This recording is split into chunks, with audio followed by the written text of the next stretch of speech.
Question numbers 9 and 10 on page 32 read, find the 5-number summary, minimum, lower quartile, median, upper quartile, and maximum of the data in question number 6, and find the range and interquartile range of the data in question number 6. And here's the data we're talking about. Now, we could do all of our work here by hand, but we could also choose to use a graphing calculator to help us. So what I'm going to do is get my calculator out. There it is. And to enter our data into our calculator, we can press our Stat key, and the first choice is Edit, so I'm going to press Enter.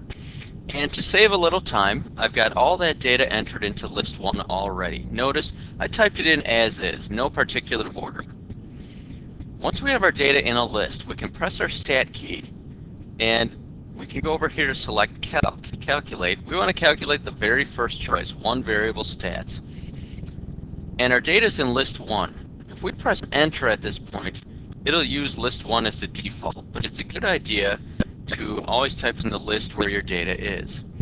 And if we press Enter, it tells us a number of the things we need. Now, not right away, but if I scroll down here, I've got my 5-number summary. And I'm going to bring that onto my screen. So it tells me the minimum is 11, lower quartile, which it lists as Q1, is 13.5. Median is 16.5. Q3, the upper quartile, is 18. And the maximum data point is 22. Okay, so number 9 is taken care of. Now number 10, now we need to find the range and interquartile range of this data. Well, once we have this information, finding the range isn't bad at all. To find the range, what we do is we take the maximum value minus the minimum value.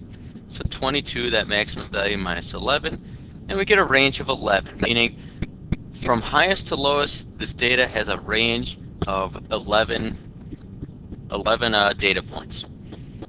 Last thing we need to find is the interquartile range. And once again, if we have our 5-number summary, interquartile range is pretty easy. What we want to do is subtract our quartiles, our upper quartile and our lower quartile. So we're going to take 18 minus 13.5, which gives us an interquartile range of 4.5.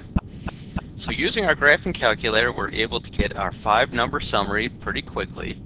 Once we have our 5-number summary, to find the range, maximum minus minimum. To find the interquartile range, it's upper quartile minus lower quartile.